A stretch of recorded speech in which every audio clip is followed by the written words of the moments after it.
with Sam Seder. The destiny of America is always safer in the hands of the people than in the conference rooms of any elite. Sam Seder. They are unanimous in their hate for me, and I welcome their hatred. We must guard against the acquisition of unwarranted influence, whether sought or unsought, by the military-industrial complex. The Majority Be right back, Report folks. Sorry. 1 second. with Sam.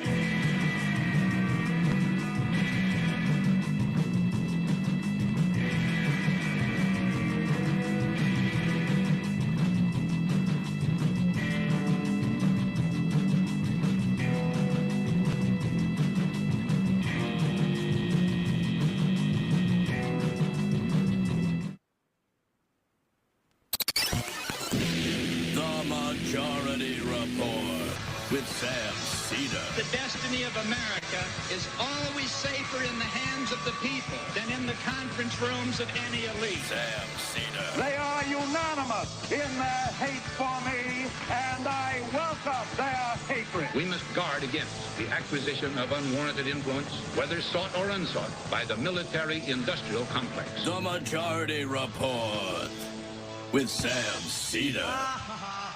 Ever get the feeling you've been cheated?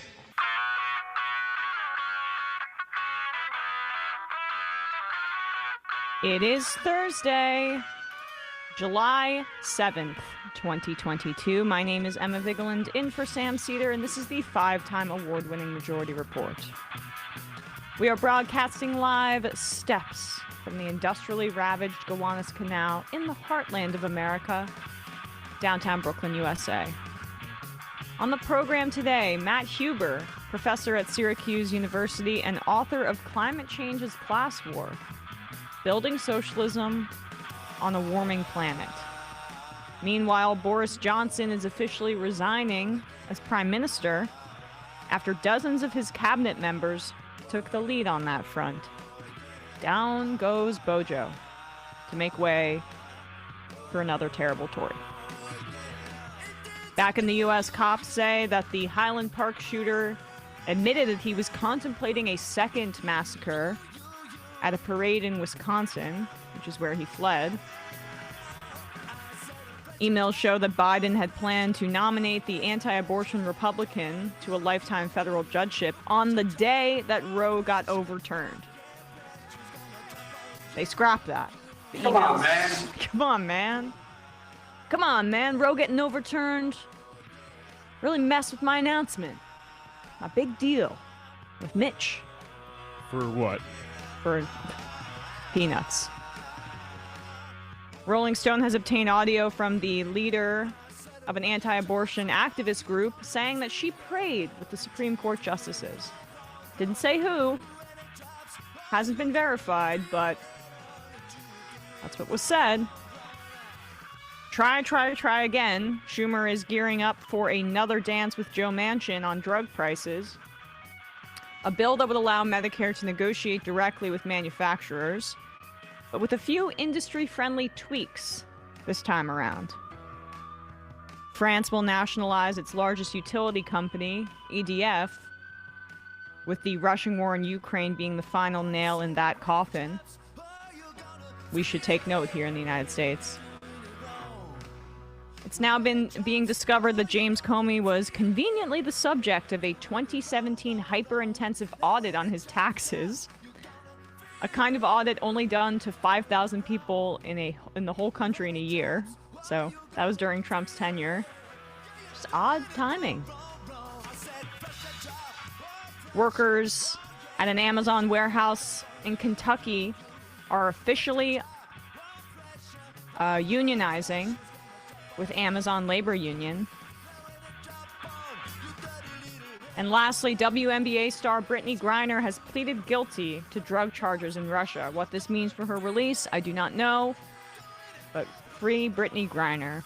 All this and more on today's program. Welcome to another edition of the Majority Report, as we say, here on Thursday. Just Matt and I today. So not a double. What do you call it? The skeleton crew. Yeah, skeleton crew. It's a two-hander. We're going to be talking to Matt Huber in a bit for a conversation that I'm very much looking forward to, because I just had a debate over the weekend about with family about individual action. You are really debating your family lately. It's unwilling. It is. I don't want to, but they always ask me questions, and it's combative. That's the nature of it. See, I've maybe a more conservative family, but they also they do ask me a lot of questions because they know what line of work I'm in, and they're often more. I think because they're farther away from me, they're willing to be more persuaded by me in a weird way. If we're close together, it might be a little bit more contentious. Yeah, I mean, it's also just how I grew up. One, it's probably why I'm in this field, because that was such an emphasis in my family. But two, it's they kind of get off on challenging me for some reason. And it's not my favorite thing, which oddly, so I'm the one that wants to disengage the most, based on that dynamic. But I digress. Individual action on climate change and emphasizing personal consumptive choices is not the way to go, is my stance on that, and I'll be fleshing that out with Matt Huber. But I wanted to return to Uvalde, because it is important that we keep the spotlight on the fallout from the massacre at Robb Elementary in Uvalde, Texas. Cops are continuing to try to wait it out so the spotlight gets a little less hot on the incredible depth of their incompetence and failure. And I've been hearing weird reports of traffic stops and stuff like that, maybe some intimidation. Of the woman that spoke out and tried to jump the fence and spoke about their... Yes, yep. She a few weeks ago, she spoke to the press and said essentially that she's terrified because the cops have been blaring their sirens and have been waiting outside her home. And I don't like the feds either, but in a context like this, I think the onus is on and pressure should be put on the federal government to send their forces down there. So there's at least more light on it, because Texas police are, even for cops, just in mendacious lying culture about things as severe as dead kids. Yeah, and I in terms of the feds, Joaquin Castro, a representative from Texas, has called for an FBI investigation. I'm, again, no fan of the FBI, but there needs to be some sort of federal oversight on this. While there's FBI, let's point it towards the cops. Exactly. Right. So credit to CNN here. They are not letting up, and they interviewed teacher Arnie Reyes, one of the survivors of the massacre. Here is his recounting of what he witnessed and how long it took for the cops to arrive. Arnie Reyes was the only survivor from classroom 111 at Robb Elementary in Uvalde, Texas. After a month in the hospital, 10 surgeries from bullet wounds to his arm and back, he is finally back home and talking about the day that ripped so many lives apart. I was getting the kids under the table. I turned around, and when I turned around, I saw him, but I just saw the shadow, and that's when I saw the two, the fire, and then I ended up on the ground as well. And so you get hit, and you go down. Mm-hmm. And what's going on in your mind at that time? I'm just thinking and waiting for somebody to come and save us. You always think, something bad is happening, that the cops get there so fast, that they rush in and they help you, And I was just waiting for that. I was waiting for anybody to come save us. We now know it would be a long and agonizing 74 minutes before police would enter Reyes' classroom to kill the gunman. He did a lot of things to make me flinch or react in some way. And that was one of them, where he got my, as I'm laying down, either like this or like this, tapping it, but it was splashing on my face. The blood. Yeah. Was he trying to see if you were still alive? I think so. you're laying there for over an hour, right? And no one's coming to help. What do you think of that?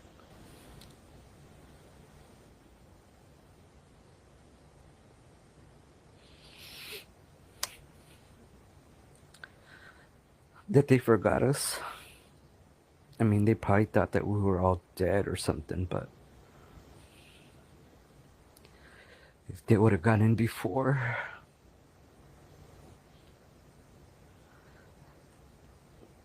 some of them probably would have made it. It's a question many are struggling with as precious seconds.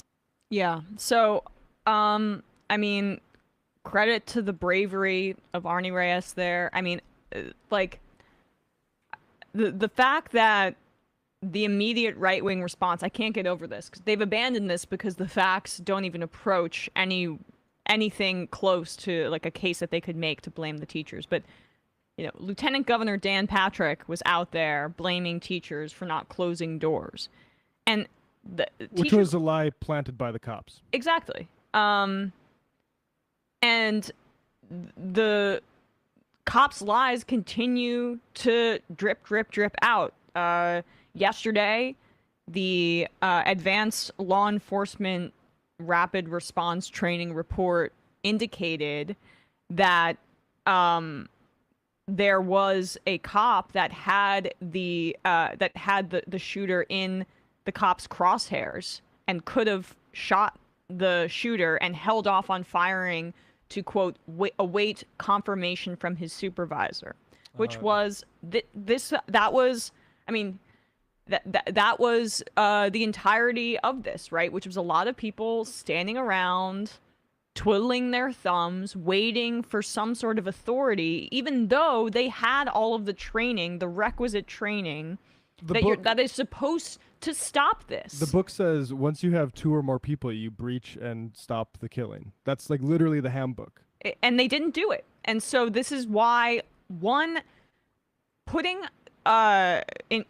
empowering cops through more weaponry, through more funding, when Biden chants fund the police at the State of the Union, because they have this perception that it doesn't go over well with the suburban voters, who are the only people that they seem to care about at this point. The consequences of that are just more money taken away from communities that would help them and going towards cops who will do absolutely nothing with it. And we have a case in point. And let's play this from the most recent massacre, or one of the more recent massacres. There was a shooting in Philly as well, and I'm sure there will be one very soon.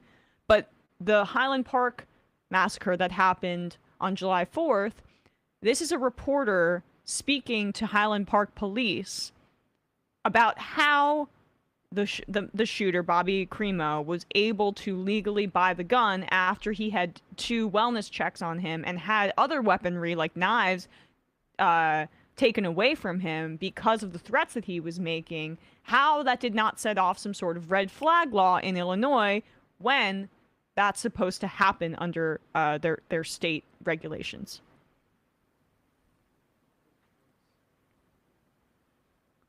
Passed 4 background checks despite these reports. Sir, the shooter passed 4 background checks despite these reports of an attempted suicide and the fact that he said he wanted to kill everyone and had this knife collection. How is that possible in a state with some of the strictest gun laws, and how frustrating is that for you? So a couple things. I made these comments yesterday that I think we need to increase our awareness about the red flag law. We can certainly get you the details of that red flag law. We have a little bit of information about that today. Law enforcement says because the shooter's family didn't press charges or request weapons be taken away as part of the red flag law, the troubling incidents did not impact him buying the guns. Could the police have made that request, though, if the family didn't? Since the police went out to the home, could they have? It's on a case-by-case basis, and it would depend on the individual information.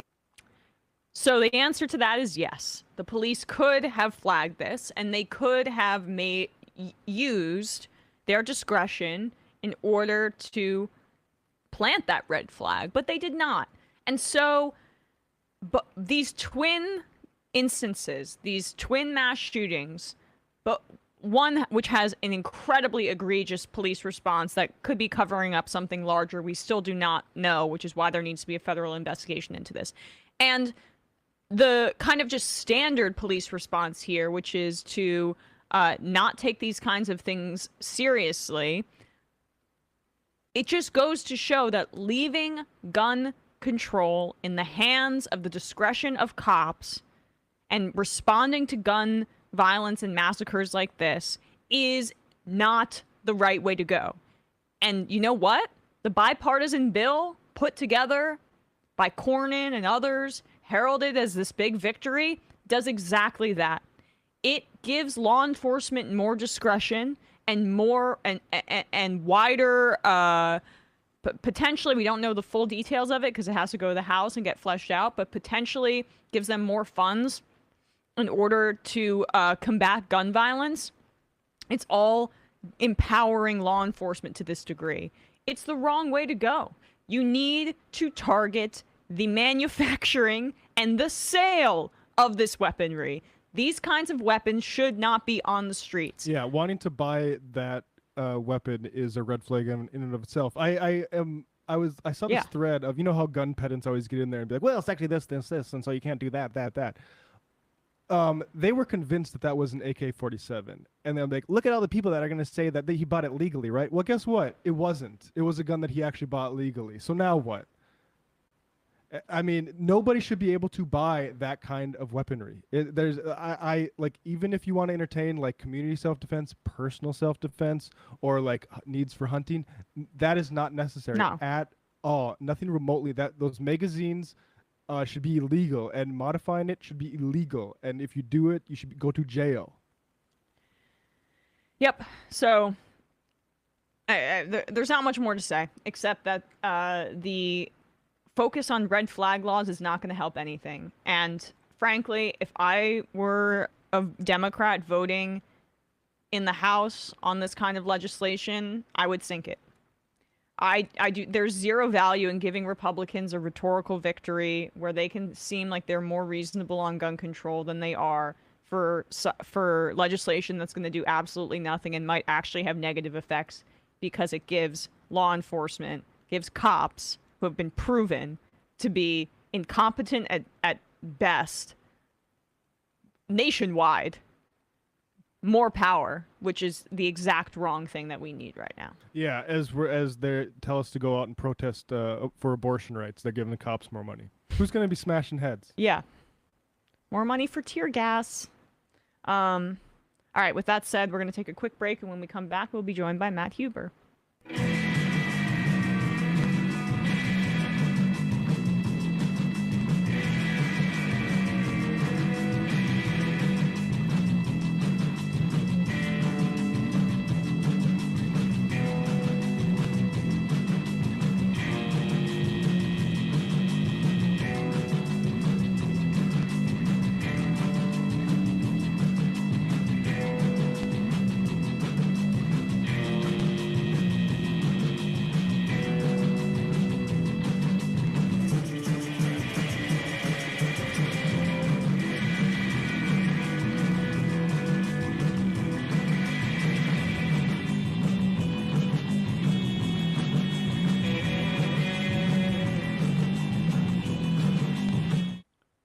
We are back, and we are joined now by Matt Huber, professor at Syracuse University and author of Climate Change is Class War, Building Socialism on a Warming Planet. Matt, thank you so much for being here and doubling up on the maths today. Thank you so much for having me. Yeah, of course. So I mentioned this at the start of the show that many of the ideas that you discuss in your book have I've been debating them with certain people. Just the overemphasis on individual consumption versus a larger critique of production, and having this be at the feet of the government as opposed to individuals, and largely individuals who have the means and the time to engage in the process of cutting back on certain aspects of their consumption. So Let's talk about that core tension that you explore in the book, consumption versus production, as an emphasis on climate change. Yeah. The first thing to say is that we've kind of almost been trained to only think about the climate change and responsibility through consumption, where we get these carbon footprint calculators and we think about, what we do in our homes, how we drive, what we eat, how we fly, whether or not we have children, like all these actions we do in the market as consumers can be traced to various kinds of emissions. And that way of thinking just pretty much erases the role of the people that own and control and profit from production. And so, like when you think of your carbon footprint as like driving and emitting a certain amount of emissions, like you're totally ignoring the role of the oil company that sold you that gasoline that's powering your car, and they're making all the money, they're making all the profit from that. And in a larger sense, like our energy system is an incredibly complex social system of production. Like the electric grid is it's crazy. It has to be balanced, like supply and demand. So you have all these actors who are provisioning electricity to us, and that if we were focusing on that relationship of production is a lot more straightforward than all these kind of scattered consumption acts. And the production is like, for instance, if you were to take a coal-fired electric grid and turn it over to clean energy, the consumption acts can be the exact same, but they would be, from a climate perspective, completely different. So what the book tries to do is to say, really, the struggle over climate change is really about how we produce not just energy, but the things that use energy in our economy, like steel plants and cement plants and agriculture and all these productive infrastructures that use a lot of energy. Like that's what we have to transform. So in a kind of old school kind of socialist way, like about seizing the means of production, like that's actually what this struggle is about. It's about really taking control over a system that's run for profit by capital, who's controls it to just make money, to try to say we need to totally transform this energy production system to decarbonize it and make sure it runs on clean energy so we can save the planet from being uninhabitable. So there's a lot of other things I could say about how focusing on consumers and carbon footprints really distracts. Like even when you focus on the rich and their sort of high emitting. That was going to be my next question, right? Because just focusing on individual wealthy people's consumption but where are they consuming from, right? Exactly. Like, I mean, you have 3 pools at your 3 houses, and you're flying to Timbuktu or wherever you're going. But you are consuming from someplace, no matter how wealthy you are. And by only focusing on what they're using their money for as rich people, we don't look at how they make their money. Yeah. And that activity is going to have way more carbon impact.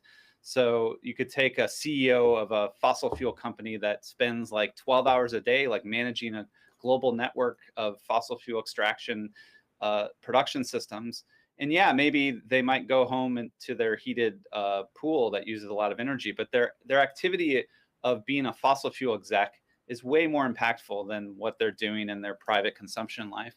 And that's, really where the power is. Because the other thing is, when we think about our responsibility only in terms of consumers, we act as if the capitalist market system is really just this free market where dispersed, decentralized consumers have the power to kind of choose and shape demand. And that's what's driving the economy. That's what shapes production. But, a left perspective would say that's not how the economy works. It's really controlled by a small minority of owners who own production, who profit from these systems. And they're the ones with the real power. And so that's where we really have to pay attention, because, Emma, I think you actually brought this up when we talked about this long ago. But like when you only look at someone's consumption, You could look at like a Hollywood actor who has a mansion and drives a Hummer and a private jet, and compare that person with a fossil fuel executive who takes public transit and is a vegetarian, and you would conclude that the Hollywood actor has more impact on the climate compared with the owner of fossil capital. It just makes absolutely no sense to think about it that way. So we're really missing a lot when we only look at the consumptive realm, that's for sure. And even on a rhetorical level, like, I mean, one, you mentioned that the solution that you're talking about is so much more straightforward. And my experience in covering politics is that often straightforward answers are a little bit scary for capitalists because it involves a class struggle. And the simple answer usually always boils down to that. But even from a political rhetorical level, like Democrats focusing on, we'll just use this country as an example because I'm most familiar with it, but any like center left party, whatever, focusing on individual consumption as a way to combat climate change is like a gift to the right wing because it's an impossible bar to meet. It also is targeted at a certain class of likely suburbanites, upper middle class types who have the ability to engage in that kind of behavioral change because of wealth and time and the kinds of education that they probably received. Like, it is almost working in tandem with the Democrats saying, basically, we're only going to focus on winning over suburban voters who are disaffected by Trump. Like, that is the kind of person that they're tailoring that towards, and that has zero broad appeal. Yeah. I mean, you can listen to what the right says about climate politics, and they say this is a conspiracy amongst a liberal elite that's trying to concoct these policies in Washington that are ultimately meant to change your life, to make your life worse, to make your life cost more, and to make you sort of adopt this sort of goody-goody like vegan lifestyle or whatever. And that resonates with a working class that's been beaten down and basically suffering through this kind of highly unequal capitalist system for the last 40, 50 years. And so the right's able to kind of mobilize this kind of opposition to climate on the basis of a kind of class appeal that says this is going to cost your life economically. And you're absolutely right. Like, a lot of liberals just play right into it because a lot of their politics ultimately is about kind of performing this low carbon virtuous life and performing this kind of these individual consumption acts. And that, we need to get beyond that and actually speak to how we can combine climate action with policies that actually improve people's lives, make their access to energy systems more secure and things like that. So. And in terms of who's driving the climate conversation, let's talk about the makeup of those people and how it probably influences the rhetoric, because I think that fits well into what we just touched on. Using PMC can seem maybe just a little tired to a degree, but those are the kinds of people, right, who are in charge of this discourse. I mean, yes, it's scientists too, but relying on data to sell your political project is not a good way to go. But maybe if you can expand on that, how the makeup of the people, the kinds of professional types who are leading climate discourse has affected the way that it's been portrayed. Yeah, it's funny. I submitted the book proposal in 2017 that was going to be anchored in this very PMC analysis. And for those that don't know, the professional managerial class was a concept coined by Barbara and John Ehrenreich in the 1970s. And then after 2017, basically the left blew up with this debate over the PMC, and it polarized the 2020 primary between the Bernie and Warren factions, and it became this extremely polarizing concept. But I had to soldier through because I really think it's important to thinking about climate politics, because if you look around about who's really driving climate advocacy, it is what you would call the professional managerial class. And I would actually include scientists as really a big part of that class. People, the way I define it in the book is people that try to marshal credentials of some kind to carve out advantages in the labor market. And that can be degrees or licenses or any types of things. But essentially, it's mostly like using hyper educated degrees to kind of create these kind of professional, secure middle class types of advantages in the labor market. And so we're talking about academics, scientists, journalists, people that work at NGOs, staffers at NGOs, government bureaucrats, agents, people like this. And this is the kind of class of people that are most vocal about climate change. And essentially, like, there's a couple things that kind of define this class project in a kind of material and ideological sense. The first would be that because they're so invested in using credentials and knowledge to gain these advantages, they're really into making climate politics really about science and knowledge and believing the science and belief in denial, and really vilifying the right, not because they sanction fossil fuel extraction for profit, but more because they fund denial and they're denying the truth and they're doing a war against facts or whatever. And this really came to a fever pitch in the Trump years, right? Because it was just this sort of like from an administration that was denying truth, denying science. And if you recall, we had a March for Science. And if you kind of just go on Google Images and look at like the types of folks that went out to the March for Science, and that can be seen as like a mass action of the professional class. And the other thing about this class is, and there's a debate on whether or not we should call them a class. You could call them a stratum or a class, whatever. But is that the class project is about attaining some level of material economic security, like a sort of a middle class job in academia and journalism or whatever it might be. And so and again, we should be clear that that's becoming more and more out of reach for much of what could be called the PMC. Like, people that follow sort of DSA politics will probably be familiar with this idea that DSA is kind of this place where downwardly mobile, college-educated people are fleeing to, and people that are working low-wage, working-class jobs but have these credentials, because there's just not jobs anymore for these types of credentialed people. But the goal, obviously, is to try to use these credentials to gain this kind of middle-class security. But with that, with middle-class security comes this level of consumption that is comfortable and might involve like owning a car and even owning a home, maybe. And so and maybe like having to fly a lot for professional, sort of professional reasons.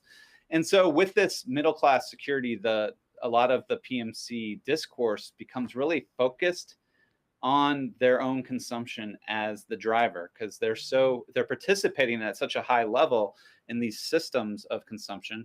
They feel like instead of blaming the owners of production that I said before are really to blame, they blame themselves and say it's really, I'm engaging in this high consumption lifestyle while the world burns. And so there's this level of what I call carbon guilt and feelings of complicity. And so those are kind of the two forms of climate politics that I see really predominant amongst this PMC group. It's not a coincidence that the same group of people are all about like lean-in style feminism, white fragility style racial reckoning, and also individualistic climate action. Like, those things can all fit in some sort of thesis that I haven't been able to flesh out yet, or you could just call them PMC and be done with it, really. Well, I don't know if you've ever had Catherine Liu on, but she wrote a book on the PMC called Virtue Hoarders. And to me, that title, it just really does get at a lot of what's going on here. Basically, virtue and projecting it as this sort of stuff that's really not of the masses, right? Because part of the PMC thing is kind of sneering at the masses. You know, the people that go to the mall or something are what's really destroying climate change. And so hogging this kind of virtue by putting solar panels on your roof or eating organic or going vegan, like this becomes the key kind of politics, and you can translate it to all various other forms, as you just said. So let's talk about the strategies that the three strategies that you lay out that this group of folks, scientists, yes, PMC types, you know, whatever, lawyers, journalists, etc., seem to emphasize, and we've talked about it, I guess, you know, a good amount. But if you don't mind giving those 3 points and laying that out for us. So I kind of lay out three archetypes of the PMC climate activist. The first is what I call the science communicator, and I've talked a lot about that, which is essentially, but it does subscribe to this very kind of liberal theory of change that if the masses really understood and knew the truth about climate change, then action would inevitably follow in a democracy, which I think more and more we're seeing that we don't really live in a democracy. But this idea that the real problem with the climate crisis is denial of the science, and we just need to kind of make people aware. And so obviously there's a lot of prominent climate scientists who have become really, you know, powerful spokespeople.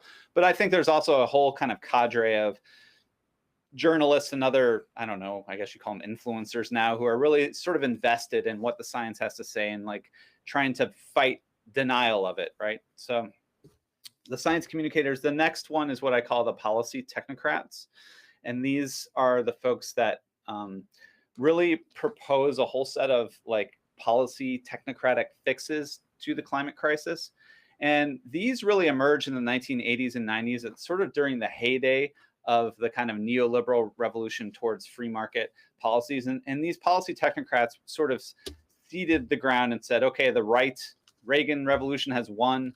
We need to design kind of really clever, smart policies that are grounded in free market ideas that can win over not only Democrats, but they even have the idea that they can win over Republicans with these really smart technocratic policies. Now, these are things like carbon taxes or cap and trade type market where you can like trade emission credits that give people certain rights or property rights to pollute, and then create a market in these emission rights. And ultimately, it boils down to this idea that the market is not adequately pricing the emissions of climate change, so that if we can just get the prices right and internalize the cost of these emissions through carbon pricing, then the market will just solve it naturally. And so the policy technocrats have been banging this drum for decades about how smart this policy is of carbon pricing. Let's put a price on carbon.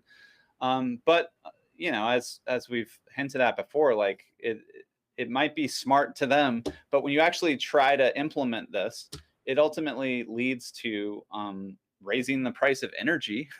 And you see how, I mean, we're just seeing that now with inflation, but in France, when Macron tried to implement a fuel tax under the banner of climate action, it led to this kind of working class revolt amongst the yellow vest. You know, they've tried to pass a carbon tax in the very like green liberal state of Washington in 2016 and 2018. It failed miserably. So these very smart solutions amongst the technocrats are not popular. They're not even trying to like have mass appeal. They just sort of appeal to these very policy oriented people. And one of the organizations I profile is called the Citizens Climate Lobby, and their kind of flagship policy is something called a carbon fee and dividend. And one of their slogans is, we're going to outsmart climate change. And to me, that really epitomized this idea that like, we're really smart. We're going to come up with these smart policies, and we're going to outsmart this horrific global planetary thing that's facing us. And the idea that we're going to outsource the effects of climate change or the consequences of it to regular people in the form of like some sort of individual taxation, as opposed to just targeting the producers, the capitalists, the oil executive, or the oil companies at the crux of this. I mean, you mentioned France there, and this France just nationalized its. I think yesterday. This is not an oil company. I believe it's nuclear and other kinds of energy. But its largest utility company after the war in Ukraine has basically just caused so much. Talk about the free market failing in terms of energy. We're seeing that right now with gas prices and the way that oil producers are holding the rest of the world hostage to this degree. Like, we need to be talking about nationalizing these oil companies, and that is the most straightforward solution, in my opinion. But when you talk about outsmarting climate change, it's hilarious to me that the smartest solution is the simplest one that we keep returning to. And what outsmarting climate change really means is, how can we burden regular people more by avoiding, through our own cowardice and inability to actually stand up to powerful people, targeting the companies, the production of of oil and of what's causing the worst of climate change.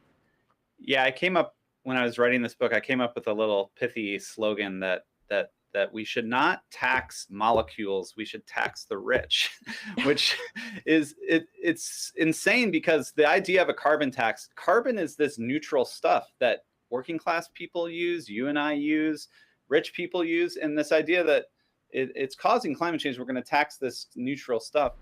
It can easily be turned into something that's going to be a tax on everyone, right? And no one likes that. So, traditionally, when the left was powerful, the main way the left got stuff done is through mass redistribution of wealth, and that's through taxing the rich.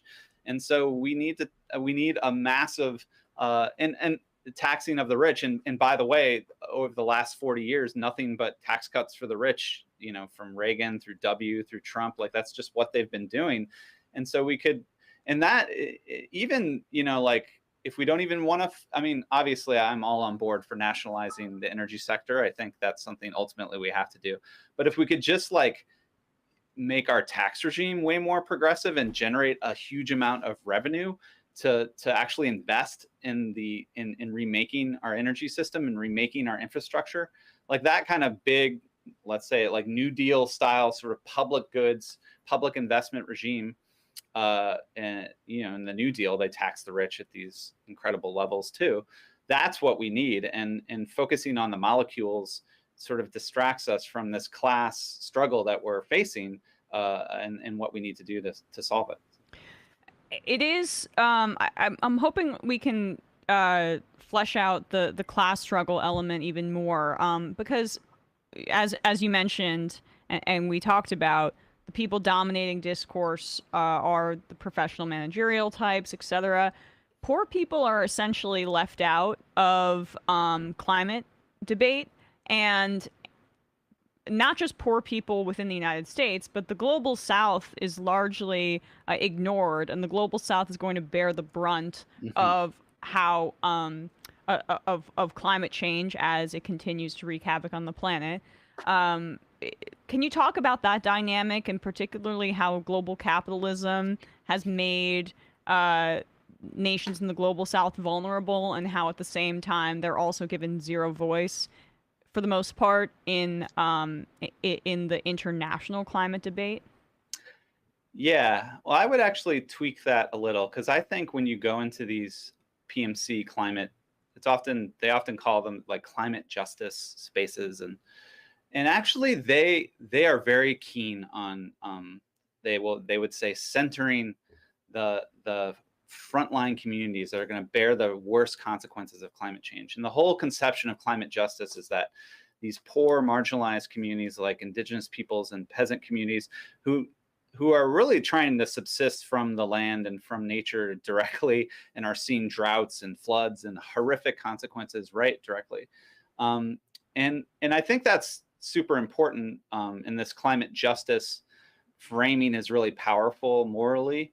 But what that framing leaves out is that it focuses so on this kind of very small marginalized populations that it leaves out the greater mass of the working class, as I would say, in a capitalist society, because most of us don't actually rely on the land for our subsistence, and most of us are just trying to survive in the market by gaining a wage or an income, and so this kind of constant focus on these frontline communities and marginalized communities ultimately is creating this somewhat minoritarian politics that doesn't quite doesn't really speak to the greater masses of the working class. So what I argue is that to actually build the kind of power to deliver for those poor marginalized groups that are really suffering under, sometimes directly by fossil capital, like extraction and refineries and all these horrific projects like the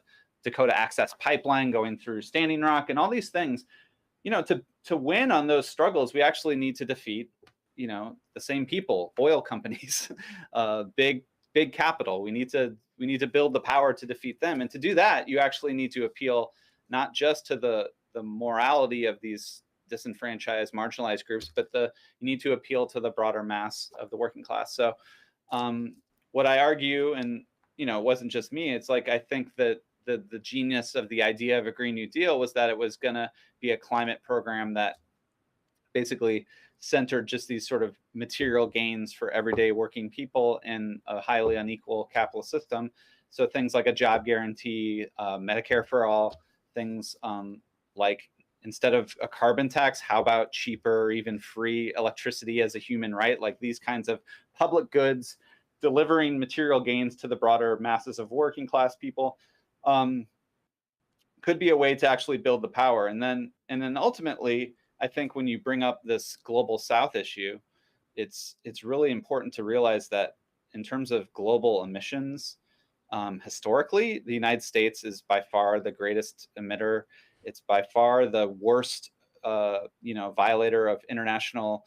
It's always the agent in these international treaty negotiations, whether it be Copenhagen or Kyoto or wherever it was last year. I'm blanking, but it's the United States. Scotland, right? I think Glasgow. So. Glasgow, yeah, Glasgow. United States is always sort of the one messing everything up. And the worst case of that was Obama in 2009. He just threw a hand grenade at the whole system and it fell apart. So the U.S. has been the biggest barrier to international climate cooperation and climate action. So if we could build a kind of Green New Deal type politics in the U.S., it wouldn't just have to be about decarbonizing the U.S. It'd have to be about transferring these green technologies to the world. And, it's kind of similar to this vaccine issue, allowing this technology to really be expanded to the entire world so that the whole world can deal with this global issue instead of just the wealthier parts of the world. Yeah, well, I mean, if Biden's not going to waive vaccine intellectual property protections, I doubt he'll do it for electric vehicles or solar or whatever. I mean, the United States is behind, frankly, in terms of capitalist terms on the production of those because of the strength of the Republican Party in this country. So they're going to try to milk that once that's more widely proliferated for everything that it's worth. And I wanted to talk a little bit about the concept of how deindustrialization in the United States has influenced this debate, because largely for decades the United States has been a service economy for the most part. Mm-hmm. Industrial production has been outsourced to other nations, poorer nations, and we're bearing the brunt of that during COVID in terms of the global supply chain being so complex that's been disrupted, and the United States does not have the capability or redundancy here domestically to reckon with it. But I also think it influences the politics around climate change that in a way that it is not influenced, or it's more unique here than it is in other nations. Do you agree with that sentiment? And how so, if so? Yeah, it's a big issue because ultimately climate change is about our industrial production system. It's the Industrial Revolution 250 years ago was about essentially using coal, a fossil fuel, to power these mechanical machines like steam engines and eventually locomotives. And And that kind of big industrial breakthrough was rooted in fossil fuels. And that's kind of, we're still stuck with this problem where we use fossil fuels to power these really incredible machines that are rooted back in the Industrial Revolution. But as you were hinting, like essentially what's happened is the United States and many other rich countries went through this Industrial Revolution, and the working class got quite organized and built up incredible power through unions and political parties to actually build a political regime that benefited those workers to some degree. And this kind of reached its heyday in the post World War II era of, like this sort of Fordist, high unionized regime where capitalism for a short 25 years was actually like sort of redistributing wealth in a somewhat egalitarian way. But of course, as you suggested, what happened was capital got, their profitability started to suffer, and they decided, well, we don't want to deal with these unions and this redistributive states anymore, so we're going to offshore capital around the world, or we're going to automate away these jobs to get rid of these pesky unionized workers. And that kind of process really disempowered the industrial working class and really hollowed out a lot of these former industrial regions that we still see today, whether it be Ohio or Pennsylvania, which has now become like Trump country, And at that same time was where we saw the rise of, yes, a service economy, which was based on like extremely low wage, precarious type of work, but also this sort of rise of higher education as this pathway to a sort of a more secure knowledge economy. And that just sort of widened the wider inequality in society as a whole. So you have this problem where the crisis of climate change is caused by our industrial production system, but most people in our society don't have a lot of contact with that system. And the PMC people really just sort of look at industrial production as just this stuff out there that's kind of causing injustice and causing harm, and we just need to stop it. But I think reviving kind of that more sort of old socialist tradition of like actually building up working class power over the industrial production system to transform it, to seize it and transform it is actually what we need to recover, because that's ultimately what the climate crisis is really about. It's about building a bunch of new industrial stuff. And you can, a big wind farm, there's very few things that are more industrial than that. But it's going to have to include a whole host of other things like transmission lines and even things like possibly like nuclear plants. And this industrial infrastructure is what we ultimately need to transform. But we again have experienced sort of decades of disempowering the workers that really do the work in those industrial systems. So before we wrap, I wanted to pick your brain on the concept of degrowth, right? Where, I sometimes will have people write in and say that degrowth politics are the way to go in order to combat climate change. And I am incredibly skeptical of those kinds of arguments because, again, I don't find it feasible, nor do I think it is nor do I think that it fits into the larger class struggle that we want to emphasize here. But what is your opinion on some of those calls and how that fits into the larger climate debate? Well, the whole problem is if you look up degrowth, if you look up D as a prefix, it means less, it means privation, it means we're gonna like scale down. And if you look around about its various definitions of degrowth, it's always centering reduction, less, how to live better with less. It centers downscaling, and ultimately their politics really focuses on this kind of aggregate scaling down of the economy. And I should say, because I get in trouble on these debates, that there's a lot of things they propose that I would agree with. They propose decommodifying social, public services. They propose a shorter work week and things like this that any leftist is going to be behind, But the way in which they frame the debate is always centering less and always centering reduction. And again, for the mass of the working class in countries like the United States, so-called rich countries, they've seen nothing but less for the last several decades. They've seen stagnating wages. They've seen their benefits cut. They've seen the welfare state hollowed out. And so always centering less in a politics of reduction to a working class that is already suffering through austerity is just strategically doesn't make a lot of sense. And a more traditional class struggle approach to politics is to say we need to, you can even say, degrow the rich. We need to take from the rich to give more, to give increase to the working class and to the masses, and less for the few and more for the many. So this kind of class struggle is about really taking from the rich to make life for everyone better and more secure. And when you talk about either growth or GDP growth, it's always at the aggregate of society. It's kind of like this aggregate measure that conceals the more divisions and class struggles in society. Yeah. And so we really need to have that language of division and conflict between classes.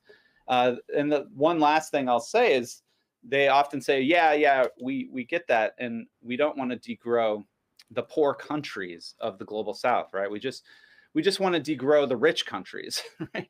But when they even say that, they'll often say we're going to degrow the global North, but this will allow the global South countries to grow.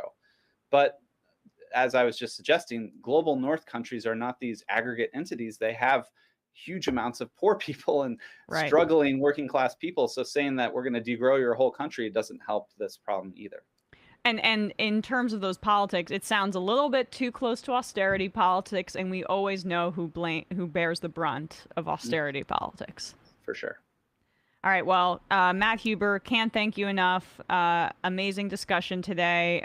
Author of Climate Change as Class War: Building Socialism on a Warming Planet. Matt will put the link to your book in the podcast description and in the YouTube description and anywhere else that you are listening/watching this program. Thanks so much for your time today, Matt. Really appreciate it. Good to talk to you again. Really great honor to be on the program. Thanks so much. Oh, an honor. Wow. All right. Well, with that said, we are going to wrap up the free hour of this program and head into the fun half, where we'll be taking your calls. 646-257-3920 is the number. We will be reading your IMs. We have some responses to that interview, and we'll be joined by Matt Binder and Brandon Sutton for discussions. Maybe we'll be making fun of some right-wingers. I would love to have a Jordan Peterson segment every day. That's how much joy I get making fun of him. Scrounge something up. I haven't seen anything. Yeah, I don't know if we had it, but because we had one yesterday and we had one the day before, and I just realized he's definitely my favorite right-winger to make fun of right now. Yeah, and I do have a new drop that I forgot to upload into Sound Pulse. But do the other one. Okay, yeah, here's... As I'm going to ask you to plug what happened last night on Left Reckoning. Sons of bitches. Actually, very similar conversation to the one which I just had with Matt Huber. Lee Phillips to talk about a lot of similar stuff, basically. So if you want to double up on that, and also we got into more Rogan, DeSantis, Tim Pool stuff in the fun half. I got in the post game last night for Patreon.com/LeftReckoning. Did a deep dive into all of Ron DeSantis's the ways he's attacking public teachers, the Don't Say Gay stuff, the Hillsdale College stuff, where they had the other thing the test for your politics, right? Well, there's that too, which people are downplaying, but. You know that thing where a certain number of math textbooks were discovered to be too woke or something? Mm-hmm. So out of 150 reviewers of math textbooks, only 3 found problems with it. 2 of those had direct connections to Hillsdale College. One of them was a sophomore in political science at Hillsdale College, which is not in Florida, it's in Michigan. And it's a sort of they teach you that George Washington cherry tree story was actually true. That's the type of level of education. So I call that segment "Make Florida Students Dumb Again," which is what DeSantis is doing. So check that out, patreon.com/LeftReckoning last night. All right. Well, we have Binder, but Since you're flying solo, Matt, maybe we need to take a break before we bring him in. There he is. Let's just, there we go. There he is. Hello, Hey. everybody. Hello, Emma. Hello, Matt. I see that Brendan's not here yet, and Bradley is away on vacation. He is. He is. I've been He seeing did- some of his photos. He's at National Park. I won't say where. It looks very, very nice. Ah. Yeah. Anyway. He did text me to say, you know, there was a show because no one... He's got no one. Whoops. But I had to. Sons of bitches. I had to immediately I wonder when tell I'm gonna get Bradley. used to that. I had to immediately tell Bradley to get back to vacation immediately because otherwise we'll see who cancels who first. Do you have that one? Do you have that clip I have as well? that. I have that. I can send it to Matt, but well, Right now, it's just sons of bitches. That's all we got. I love it. I love it. All right. So what's happening in on Doomed and Scam Economy? Sure. So on Doomed on Tuesday, I had a show where basically we went through what we knew about the ideology and background of the Highland Park shooter, because, you know, this guy is a little bit different than what most people, I think, are looking for in a shooter with his, you know, he's a nihilistic, like, doomer type. Certainly fell into right-wing politics, but this isn't someone who's motivated by, like, MAGA or anything like that. He's motivated by like their actual like wants. He's more motivated by like the nihilism and you know, the anti everything that they sort of put out. So we sort of went through that on this on Doomed on this past Tuesday. You can check that out.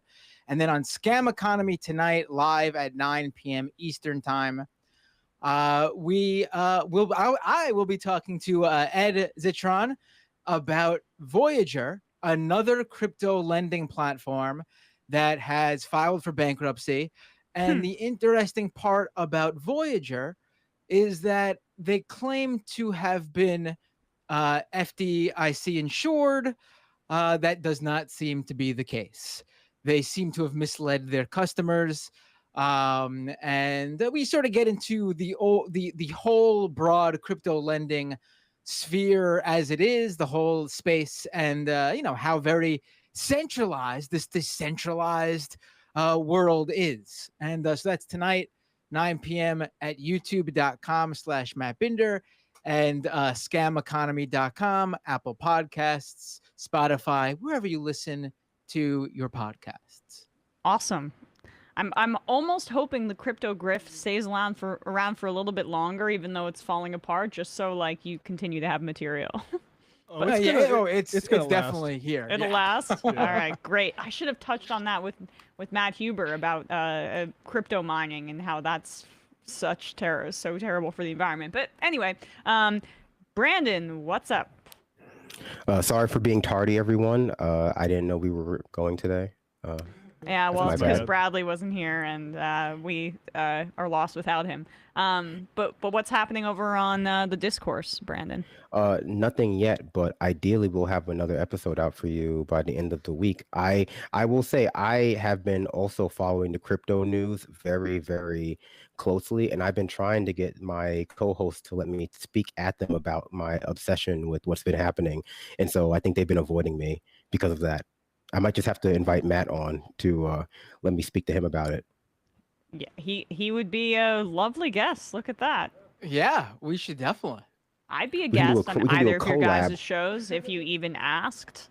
Oh, really? Oh, wow. I should do Really? that. Well, to be fair, it took me 200 episodes to ask Sam Seder to come on my show. There you go. All right, so it'll take on episode 400. Maybe I'll come on.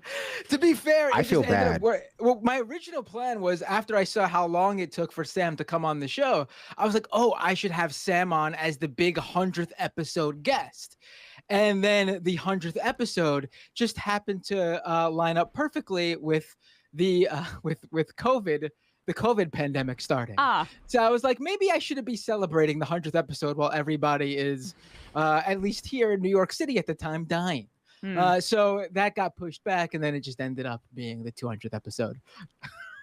Well, there you go. With that said, we're going to head into the fun half, 646-257-3920. See you there.